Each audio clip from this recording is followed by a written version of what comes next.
Assalamu alaikum. My name is Muhammad Zafa and my group members are Sarveen Asif. Today we are going to discuss murmur hash. Murmur hash actually होता क्या है? Murmur hash जो है वो hashing की एक type है। अब सवाल ये बनता है कि हैशिंग क्या चीज़ है? हैशिंग में हम हैश की जनरेट करते हैं जिसके अकॉर्डिंगली हैश टेबल में जो है वैल्यू स्टोर होती हैं। वैल्यू स्टोर होने के बाद वो दोबारा सर्चिंग करता है हैश की से और वो एक स्पेसिफिकली इसको जनरेट करता है। तो इसके 4 मेथड्स होते हैं या 4 टेक्निक्स होती हैं: mid square, division, folding, extraction.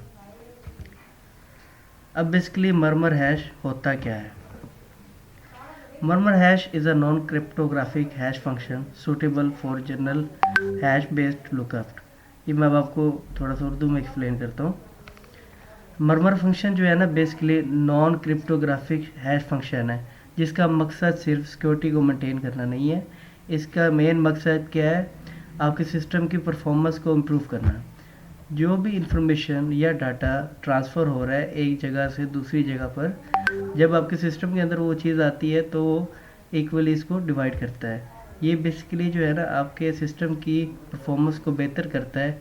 Let's say अगर आपने कोई फ़ाइल डाउनलोड की है जो उस नाम से पहले भी एक फ़ाइल आपके कंप्यूटर या पीसी में मौजूद है, तो ये बेसिकली उन दोनों फाइल्स को ना डिफ्रेंशिएट करता है या दोनों फाइल्स को ना उनकी जो कोलिजन है ना उससे बचाने के लिए फाइल्स के अंदर जो इन्फॉर्मेशन होती है ना डाटा की कोलिजन हो सकती है क्योंकि दोनों फाइल्स में सेम डाटा होता है। तो आप इस फंक्शन को यूज़ करते हुए ना दोनों फाइल्स को अपने कंप्यूटर में सेव कर सकते हैं और ये बेसिकली आपके सिस्टम को लोड नहीं पड़ने देता क्योंकि नॉन क्रिप्टोग्राफिक है।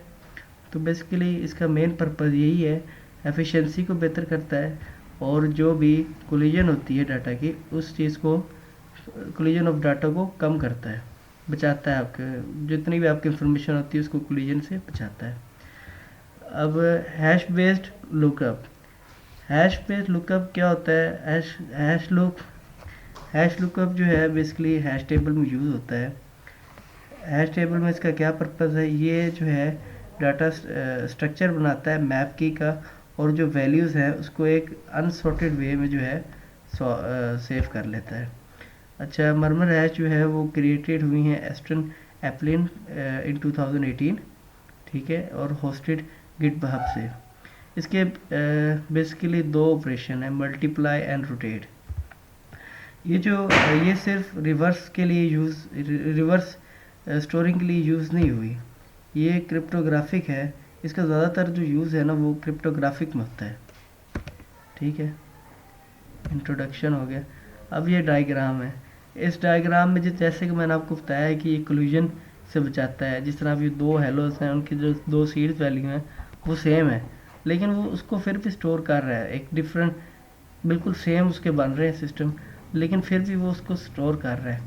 इसी तरह ये जो मर्मर हैश है ना ये बेसिकली डिपेंडेंट होता है सीड वैल्यू के ऊपर। सीड वैल्यू के ऊपर डिपेंडेंट होता है। जैसे कि सीड वैल्यू होती है उसके साथ का वो कोड जनरेट करता है। अब ये जैसे कि आप डायग्राम में देख सकते हैं 2 ऊपर वाले हेलो जो हैं इसमें जो सीड वैल्यू है वो 42 है, तो वो दोनों का सेम कोड जनरेट कर रहा है। लेकिन जो नीचे हेलो उसकी सीड वैल्यू जो है 11337 है जिसकी वजह से वो और कोड जनरेट कर रहा है जो कि प्रोमिनेंट नहीं है।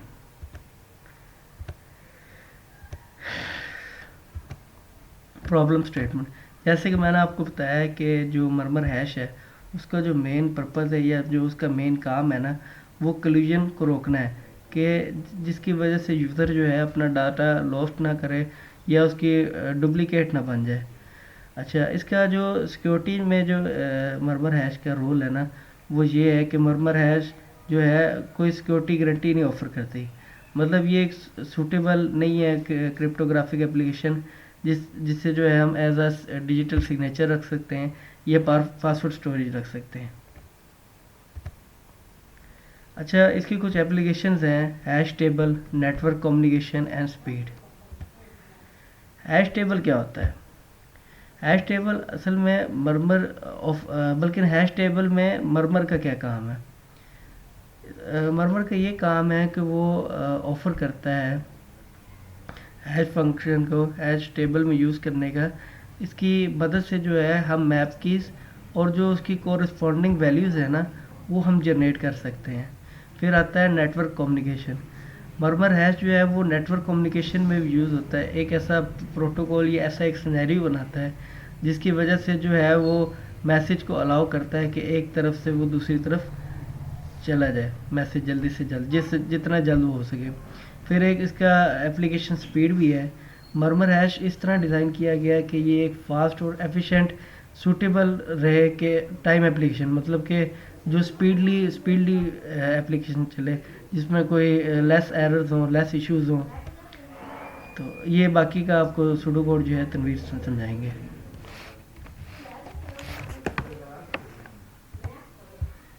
तनवीर समझा?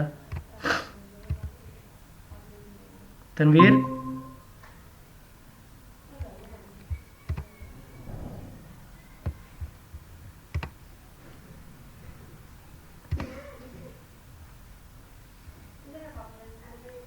समझाओ तनवीर।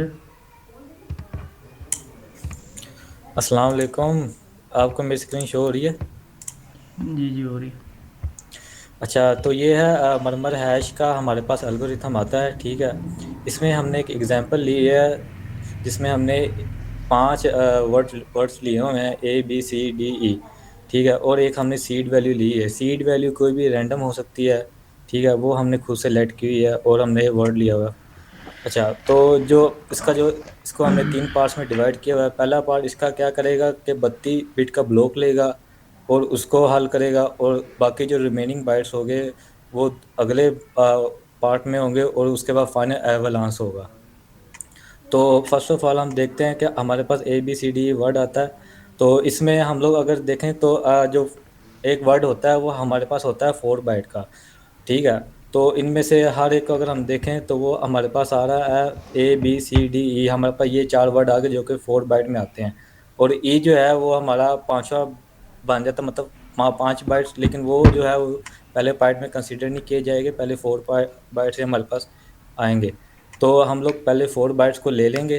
ठीक है, तो 4 बाइट्स जब हम लेंगे तो उनका सबसे पहले हम देखेंगे H2 कोड में क्या आ रहा है। तो ए का हमारे पास H2 कोड आता है 97, बी का हमारे पास आता है 98, और सी का आता है 99, और डी का 100।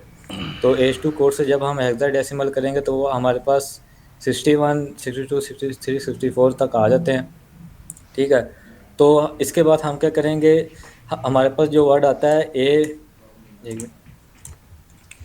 ABCD, तो इसमें जो वर्ड का पहला वर्ड होता है वो मोस्ट सिग्निफिकेंट होता है। तो हम लोग इसको क्या करेंगे, इसको रोटेट करेंगे मोस्ट सिग्निफिकेंट से लीस्ट सिग्निफिकेंट। तो सबसे पहले हम ए को करेंगे मोस्ट सिग्निफिकेंट से लीस्ट सिग्निफिकेंट की तरफ। तो हमारे पास आएगा तो टोटल 16 बिट का फ़र्क। पहले 16 बिट का फ़र्क आया। ठीक है, सॉरी 24 बिट का फ़र्क आएगा। 24 बिट का जो हम करेंगे तो 61, ये मैंने पहले से लिख के रखा हुआ है। 61 आगे 6 जीरोस आ जाएंगे। फिर जब बी को हम लेंगे वो हमारा होगा 16 अस्सलाम बिट वालेकुम। बिट का रोटेट हम करेंगे। चल तो वो हमारे चल पड़े पास आ मौसम भाई। जाएगा इस तरह 00620000। अच्छा किस जगह पहुंच ठीक गए? है, और फिर हम आगे 8 बाइट का लेंगे। फिर उसके बाद जो हमारे पास आ जाएगा नॉन नॉन बाइट्स, मतलब कोई बाइट्स नहीं है। तो उसको हमने 64, मतलब ये सेम सेम हो जाएंगे। अच्छा अच्छा फिर उस साइड जब से आ रहे ये हो। आ जाएगा फिर इसको हम के को असाइन कर देंगे। मैं समझ के को गया हूँ। असाइन करने के बाद हम हमारे पास C1 आ जाता मैं है समझ गया कांस्टेंट। हूँ। तो ये जो C1 और C2 जो है ना, फैक्ट्री ये एरिया वाला हमने था। कांस्टेंट लिए फैक्ट्री। हुए हैं। हमने जो है विकीपीडिया और गेटअप वगैरह को जो हमने सर्च किया, हमें ये जो है कांस्टेंट ज़्यादा मतलब ठीक सूटेबल लगे हैं। इस तरह के है। बड़ी कैलकुलेशन निशानी के, तो दसी हमने है। इनको लिया हुआ है। चल इसके अलावा और भी हो आ सकते जाओ हैं, वो फिर। आप चाहे तो ले सकते हैं। तो ओके C1 के अल्लाह। साथ हमने के को मल्टीप्लाई किया, जो हमारे पास बिट्स थे वो हमने के को असाइन कर दिया। फिर उसके बाद आ जाता है रोटेट बाय 15। तो जो मरमर हैश है वो हमारे पास दो ऑपरेशंस की वजह से चलता है। एक दो बेसिक ऑपरेशन, एक है मल्टीप्लिकेशन और एक है रोटेट। तो रोटेट इस तरह है कि अगर एक वैल्यू हमारे पास है 1010, तो अगर मैं इसको वन वन से करता हूँ रोटेट, तो जो मेरा आगे होगा सबसे वो मेरा पीछे आ जाएगा। तो ये हो जाएगा 1010। तो ये रोटेट बाय 1